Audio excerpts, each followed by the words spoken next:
फौजी, क्या भूत प्रेत ऊपरी साया पर विश्वास करते हैं? अगर नहीं तो ये कहानी सुनकर आपके रोंगटे खड़े हो जाएंगे। ये कहानी सच्ची घटनाओं पर आधारित है। कारगिल युद्ध की बात है, जब परमजीत, जो कि एक देशभक्त फौजी था, युद्ध जीतकर अपने घर जाने की तैयारी में था। उसके चेहरे पर खुशी एक चमकते चांद की तरह टिमटिमा रही थी, जैसे वो इस पल का बेसब्री से इंतजार कई वर्षों से कर रहा हो। मगर उसे क्या पता था, उसका ये सफर आखिरी सफर होगा। परमजीत को आर्मी कैंट से निकलते निकलते काफी देर हो गई थी और उसका गांव भी काफी दूर था। समय की परवाह न करते हुए वो घर के लिए निकल जाता है। रात काफी हो चुकी थी। बस स्टैंड से गांव करीब 6 किलोमीटर दूर था और इतनी रात में साधन मिलना भी मुश्किल था। परमजीत पैदल पैदल ही गांव की ओर निकल पड़ता है और रास्ते में उसे एक आदमी मिलता है। वो आदमी परमजीत को रोकता है और पूछता है, फौजी साहब, इतनी रात गए डाबला गांव जा रहे हो क्या? हाँ भाई। इतनी रात गए? ऐसा करो, अभी रुक जाओ, रात काफी हो चुकी है, सुबह निकल जाना। मेरी बीवी और मेरे बच्चे मेरा इंतजार कर रहे होंगे, मुझे भी जाना पड़ेगा। सीवल वाला रास्ता पकड़ लूंगा तो मैं वहां से जल्दी पहुंच जाऊंगा। इतने में वो आदमी चौंक कर बोलता है, सीवल वाला रास्ता? फौजी साहब, वो रास्ता ना ना ना ना ना, उस रास्ते में मत जाओ। उस रास्ते से जो भी गया है आज तक वापस नहीं आया। फौजी उसकी बातों पर ध्यान नहीं देता और बोलता है, क्या बड़े भाई, तुम अभी भी इन बातों में मानते हो? शुक्रिया आपका, आपने मेरी मदद की, अब आप जा सकते हैं। ऐसा कहकर परमजीत गांव की ओर चल पड़ता है। ये आजकल के लोग भी ना। परमजीत अपने चेहरे पर मुस्कान लिए अपने गांव की ओर जा रहा था। रात होने के कारण परमजीत को रास्ता देखने में थोड़ी तकलीफ हो रही थी और धीरे धीरे मौसम भी बदल रहा था। चलते चलते अचानक बिल्ली परमजीत का रास्ता काट जाती, जिसकी वजह से परमजीत बुरी तरह घबरा जाता है और वो अपनी जगह पर रुक जाता है। इंतजार करता है कोई और आके उस रास्ते से गुजर जाए, जिससे बिल्ली के द्वारा काटा गया रास्ता उसके लिए अशुभ से शुभ हो जाए। कई देर तक इंतजार करने के बाद भी वहां कोई नहीं आता और मौसम भी बिगड़ रहा था। परमजीत बिगड़ता मौसम देख आगे जाने का फैसला करता है। अब परमजीत सिवल वाले रास्ते पर पहुंच जाता है। जैसे ही परमजीत उस रास्ते पर अपने कदम रखता है, वैसे ही अजीब सा साया उसके पास से गुजरता है और उसे एक आवाज आती है, आओ आओ आओ। परमजीत घबराकर पीछे की ओर देखता है। अब कौन है? कौन है? ये बकवास अपने घर जाकर करना। ऐसा कहकर परमजीत आगे बढ़ता है। क्योंकि सफर काफी थकान पूर्वक था, परमजीत रास्ते में रुककर एक बीड़ी जलाता है। एक कश बीड़ी का मार कर वो चैन की सांस लेता है। उसे एक आवाज आती है, एक कश मुझे भी देना। परमजीत बीड़ी पीछे की ओर देता है। बीड़ी का कश मार वो डायन परमजीत को बीड़ी वापस करती है। जैसे ही परमजीत बीड़ी वापस लेता है, परमजीत की धड़कन रुक जाती है और वो पीछे मुड़कर देखता है, मगर वहां कोई नहीं होता और उसे एक आवाज आती है, क्या हुआ? परमजीत वापस पीछे मुड़कर देखता है, वहां भी कोई नहीं होता। चारों तरफ दिल दहलाने वाला मंजर, कभी दाएं ओर से तो कभी बाएं से रोने की और हंसने की आवाज परमजीत को सुनाई देती है। परमजीत चारों तरफ से घिर चुका था। परमजीत को चारों तरफ उस डायन का चेहरा दिखाई दे रहा था।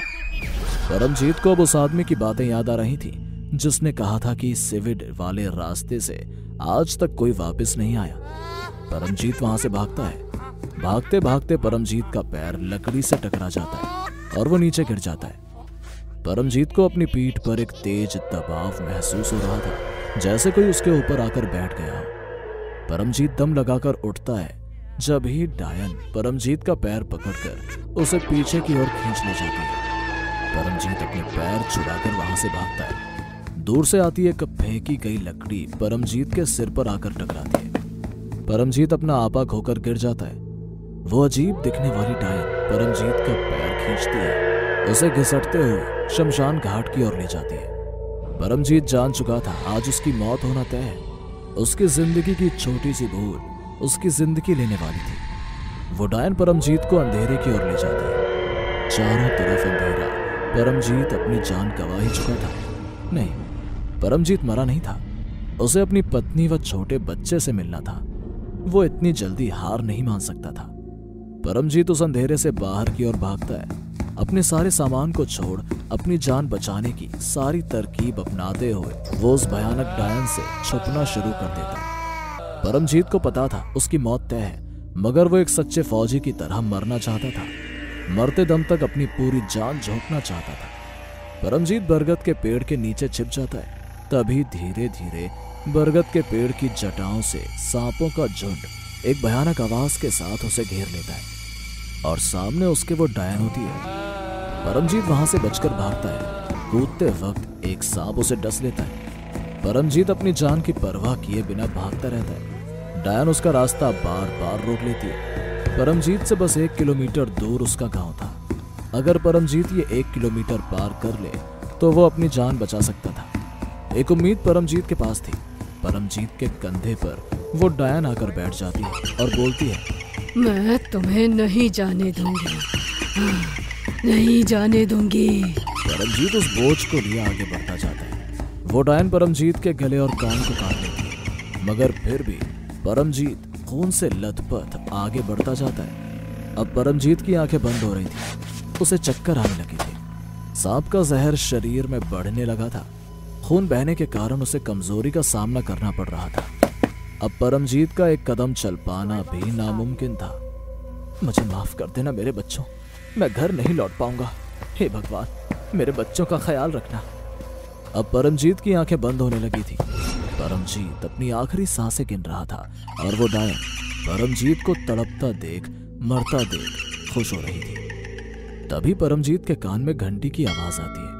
परमजीत की आंखें खुल पाना मुश्किल था, मगर उस घंटी ने परमजीत में एक अलग ही जोश भर दिया था। परमजीत उस डायन को धक्का देते हुए भागता है, खून से लथपथ लड़खड़ाते हुए। परमजीत अब बस घंटी की आवाज से 4 कदम दूर था। वो घंटी की आवाज और कहीं से नहीं, एक मंदिर से आ रही थी। ये 4 कदम ही परमजीत की जिंदगी और मौत का फैसला करने वाले थे। परमजीत बस 2 कदम दूर था। मंदिर की घंटी की आवाज तेज हो रही थी।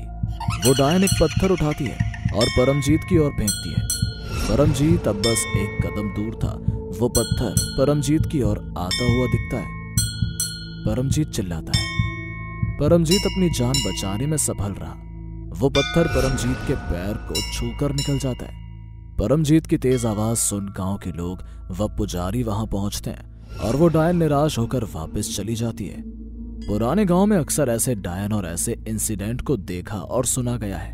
मेरी गुजारिश आपसे यही है कि रात में ना निकला करें। ऐसा माना जाता है और हमने सुना भी है कि जहां भगवान होते हैं वहां प्रेतात्मा भी होती है।